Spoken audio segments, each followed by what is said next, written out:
the demands of the English players. In regards to the broadcasting staff, there are enough technical people in Western Australia that could have helped with the broadcasting of a fifth test in Perth, plus some of that could also have been done by remote control. So we don't believe it was not possible to hold the fifth test in Perth, but not to compromise the safety in order for the broadcasters to be here. So you just said that it's too dangerous for the cricketers to come from Sydney because it's a hotspot.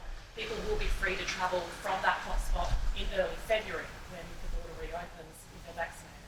Jessica, our rules are our rules, and we will not compromise that. But they changed a couple of weeks after the test. But they don't change in January. I think you said that one of the other holdouts was the English frequency.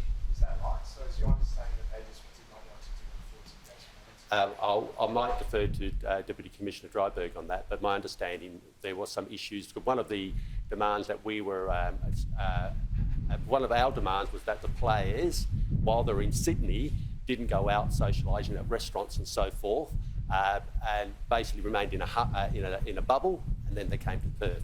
I think there was some concern of that among the English players, but I'll ask the Deputy Commissioner to clarify that in a minute. The South Australian Premier, in response to the suggestion of taking the second test, said Western Australia's made it the 12th man, now it wants to get onto the Oval. That's a fair response. Well, all I'd say, we weren't actually taking the test away from South Australia, we were just asking for the second and fifth test to be changed. Gary, you're old enough to realise, you were here in the 1970s. If you remember in the 1970s, and I think most of the 1980s, the second Ashes test was always in Perth. It was always in Perth. It should also be said, back in just after the AFL Grand Final, the WA government did put it to Cricket Australia. Why not change the order of the test? Why not hold the first test here? Or, as we know, we could now hold the second test here. So the Premier of South Australia can speak for himself. He has enough issues to deal with. All I'd like to say is that the AFL Grand Final came here. We didn't pay for it. It wasn't able to go to Adelaide for other reasons. When the border does reopen, do you believe it'll be a case of forgive and forget, or has WA's reputation been damaged by the cancellation of the fifth test? What reputation is that, Jessica? Reputation for welcoming tourists. Well, no, not at all. Of course we'd be welcoming tourists when we consider that it is appropriate to do so. Which could be, that's the point, it could be a fortnight later. Do you believe tourists will want to flood WA after being turned away for so long? Well, I don't know the internal minds of various tourists around the world, but I think that Perth or West Australia remains a very attractive proposition for tourists.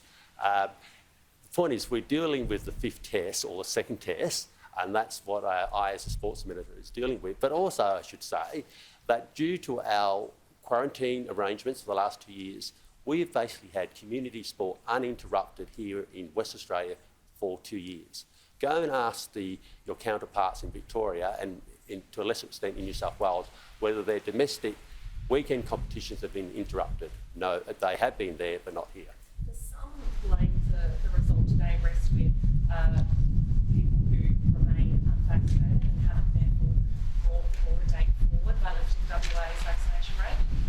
All I can say is that people that aren't vaccinated should get vaccinated, and the sooner they do, the better for everyone.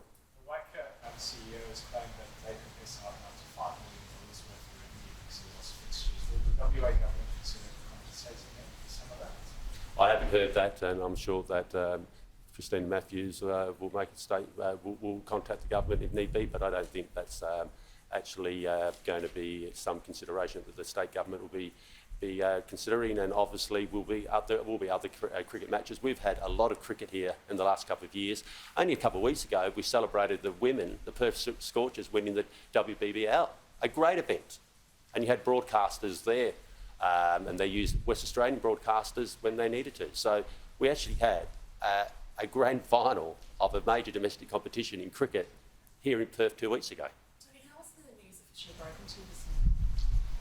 Well, there was I didn't receive direct. I was actually in Broome and I was on an aeroplane, but the Premier received the letter. You know, he may have received a phone call. I'm not sure. When you put the change of the second test to Cricket Australia those months ago, what was the response back then? Well, they didn't respond in a positive or negative manner. I think it was a very common sense suggestion, and obviously over the weekend when we were receiving signals that the fifth test possibly was not going to be played here. We put it back to them in a more forceful manner, and but unfortunately they've decided that it won't be held here. But as I said, we remain ready and willing to hold the second test or the fifth test here if our protocols are followed.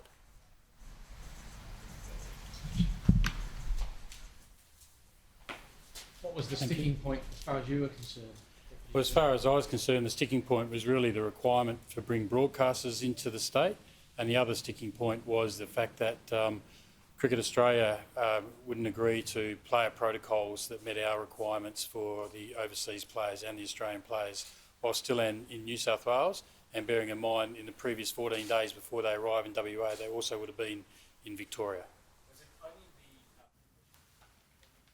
Authorities speaking in WA in regards to losing the Ashes Test match. I will point out it is the second year running WA has lost the Ashes Test match as a result of the state's strict border and quarantine requirements in regards to COVID-19.